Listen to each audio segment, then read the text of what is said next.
پاکستان کے نائب وزیر اعظم و وزیر خارجہ اسحاق ڈار کے دورے بنگلہ دیش کے دوران دونوں ممالک کے درمیان 6 معاہدوں اور مفاہمتی یادداشتوں پر دستخط ہو گئے ہیں۔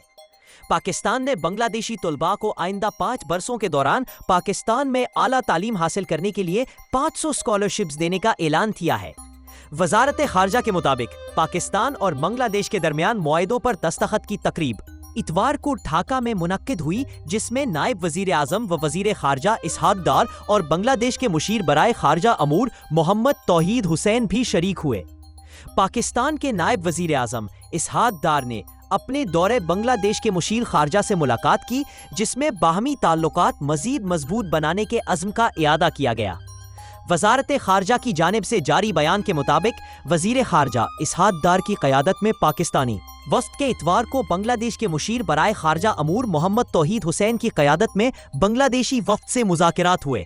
پاکستان کے نائب وزیر اعظم و وزیر خارجہ نے بتایا کہ پاکستان بنگلہ دیش نالج کوریڈور کا آغاز کر رہا ہے، جس کے تحت اگلے 5 برسوں میں 500 بنگلہ دیشی طلباء کو پاکستان میں اعلیٰ تعلیم کے لیے وظائف دیے جائیں گے، جن میں 1/4 وظائف شعبہ طب میں ہوں گے۔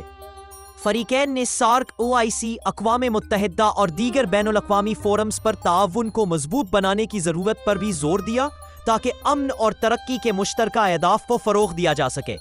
ملاقات کے اختتام پر دونوں ملکوں نے تجارت، تعلیم، ثقافت اور سفارتی تعاون کے فروغ کے لیے متعدد معاہدوں اور مفاہمت کی یادداشتوں پر دستخط کیے اور امید ظاہر کی کہ تاریخی مسائل کے حل کے بعد خطے میں امن اور استحکام کو تقویت ملے گی۔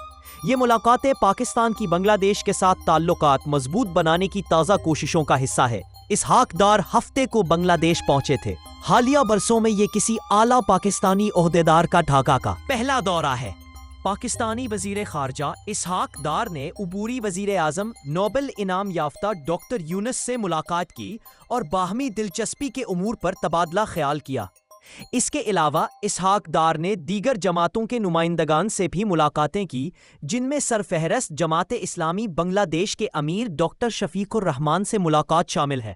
For more updates, subscribe our channel.